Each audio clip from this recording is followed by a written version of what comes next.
அவலாஞ்சியில் கடந்த 24 மணி நேரத்தில் 35 சென்டிமீட்டர் மழை பதிவாகி இருக்கிறது. இது குறித்த கூடுதல் தகவல்களை நமக்கு வழங்குவதற்காக தனியார் வானிலை ஆய்வாளர் பிரதீப் ஜான் இணைந்திருக்கிறார். சார் வணக்கம். அவலாஞ்சியில் 35 சென்டிமீட்டர் மழை 24 மணி நேரத்தில் பொழிந்திருக்கு. இது எவ்வளவு பெரிய விஷயமா பார்க்கப்படுது? நம்ம நீலகிரி மாவட்டத்திலே நம்ம ஒரு யூனிக் பிளேசஸ் சொல்லலாம். இந்த அவலாஞ்சி, பார்த்தன் வேலி, முக்குர்த்தி. ஸோ இது பொதுவாக இது மாதிரி ஒரு தென்மேற்கு காற்று வந்து அதிக வேகத்தில் வீசும்போது இந்த மாதிரி அதை பேக் எண்டுன்னு சொல்லலாம், இல்லை ஒரு லாக்ட் வேலிஸ்ன்னு சொல்லலாம். காற்று உள்ள போயிடுச்சுன்னா அங்கே மழை கொட்டி விட்டு தான் சென்று விடும். ஸோ அந்த மாதிரி இடங்கள்னு நம்ம சொல்லலாம். ஸோ இதே மாதிரி நம்ம 2019 பார்க்கும்போது கிட்டத்தட்ட ஒரே நாளில் 82 சென்டிமீட்டரும் 91 சென்டிமீட்டரும் மழை பதிவானதெல்லாம் பார்த்தோம். ஸோ அந்த பார்க்கும்போது இது கொஞ்சம் கம்மியாக தான், பட் ஸ்டில் 35 சென்டிமீட்டர் அப்படின்றது வந்து மிக மிக கனமழையானதான் நம்ம பார்க்குறோம். ஸோ பாசன் வேலியிலும் அதிகமான மழை பதிவாயிருக்குன்னு எதிர்பார்க்கிறோம்.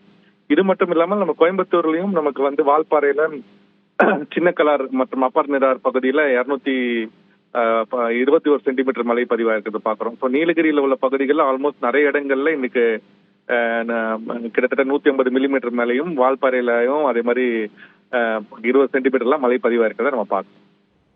சரி, இப்ப நீலகிரி, கோவை மாவட்டங்களுக்கு இன்னைக்கும் ரெட் அலர்ட் ஆனது விடுக்கப்பட்டிருக்கு. இந்த அடுத்த 24 மணி நேரத்துல மழை பொழிவு இந்த மாவட்டங்களுக்கு எப்படி இருக்கும்?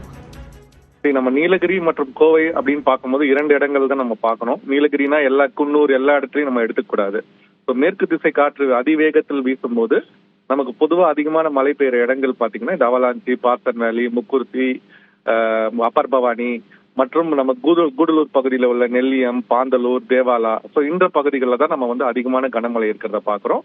அதே மாதிரி கோயம்புத்தூர்னு பார்க்கும்போது நீங்கள் பொள்ளாச்சிலாம் அதிகமான மழை இருக்கிற மாதிரி இடம்லாம் கிடையாது. வால்பாறை பகுதியில் உள்ள பகுதிகள், அதாவது Chinnakallar, lower Nirar dam, Sholayar dam, so இந்த மாதிரி இடங்கள்ல தான் வந்து அதிக கனமழை பார்க்குறோம். ஸோ பொதுவாக இன்னைக்கு பார்க்கும்போது இந்த 2 இடங்கள்ல தான் பகுதிகளில் தான் கூடலூர் பகுதி, அவலாஞ்சி பகுதி மற்றும் வால்பாறையில நம்ம இந்த மாதிரி கனமழை இன்றும் தொடர்றதுக்கான வாய்ப்பு இருக்குது. இன்னைக்கும் இன்னொரு 20 சென்டிமீட்டருக்கு மேலே இந்த இடங்கள் எல்லாம் அதிக கனமழை பெய்யறதுக்கான வாய்ப்பு இருக்கிறத பாக்குறோம். காலையில இருந்தே நல்ல மழை பெய்து கொண்டு இருந்து காவேரி நீர்பிடிப்பு பகுதியில மிக கனமழை பதிவாயிருக்கிறத பாக்குறோம். வயநாடு பகுதியா இருக்கட்டும் மற்றும் கொடகு பகுதி கர்நாடகால இருக்கட்டும், 2 இடங்களிலுமே நல்ல கனமழை பதிவாக பார்த்திருக்கோம். அதே மாதிரி நம்ம கேரளால இடுக்கி மாவட்டம், மூணார், இங்கெல்லாம் கூட அதிக கனமழை நேற்றில இருந்து நம்ம பெய்துட்டு இருக்கிறத பாக்குறோம். இன்றும் தொடர்ந்து அதே மாதிரி ஒரு நிலைதான்.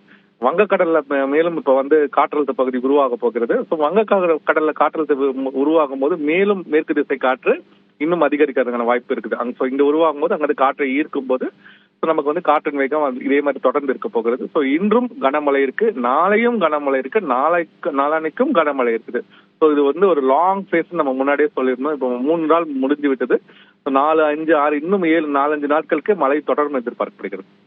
இணைப்பில் வந்து தகவல்களை எங்களுக்கு பகிர்ந்தமைக்கு நன்றி திரு பிரதீப் ஜான்.